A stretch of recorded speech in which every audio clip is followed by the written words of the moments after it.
Hi, எல்லாருக்கும் வணக்கம்.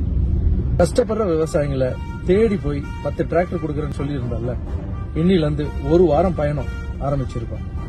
நம்மளுக்கு சோறு போடுற விவசாயிகளை கொஞ்சம் சந்தோஷப்படுத்தி பார்ப்போம். எல்லாம் போறோம். என்ன எல்லாம் போறோம்னு சொல்றேன்னு நினைக்கிறீங்களா? எஸ், என் பின்னாடி ஒரு படையே வந்துட்டு இருக்குங்க. 10 லாரி. லாரிக்குள்ள 10 டிராக்டர். அதுக்கு பின்னாடி பாத்தீங்கன்னா ஷெஃப் வினோத், நாங்க எங்களுக்கு சாப்பாடு செஞ்சு போறதுக்காக. அதுக்கு பின்னாடி பாத்தீங்கன்னா என்னுடைய ஸ்டூடெண்ட்ஸ் வந்துட்டு இருக்காங்க, நான் படிக்க வச்ச பசங்க எல்லாருமே. சோ எல்லாரும் கிராமத்துக்கு போய் டென்ட் போட்டு மரத்தடியில சாப்பாடு, மரத்தடியில தூக்கம். ஒரு விவசாயி வீட்டுக்கு தெரியாம டக்குன்னு உள்ள போவோம்.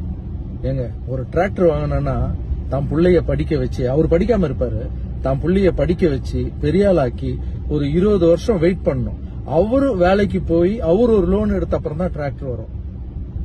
எவ்வளவு நாள் ஆகும்? ஒரு 20 வருஷம் வெயிட் பண்ண. ஆனா 20 நிமிஷத்துல ஒரு டிராக்டர் அவங்க வீட்டாண்ட போய் நின்று அவங்க முகத்துல இருக்கிற சந்தோஷம் எப்படி இருக்கும்? அதை பாக்குறதுக்காக தான் போயிட்டு இருக்கோம். ஆனா என்ன பண்ணாலும் உடம்பு முக்கியம் இல்ல, நம்ம நல்லா இருந்தா தானே மத்ததை பார்க்க முடியும். அதால சிவா மாஸ்டர் கூட்டிட்டு போறோம். ஜிம் மாஸ்டர் சிவா, ஹாய் சொல்லுங்க. ஹாய். மாற்றம்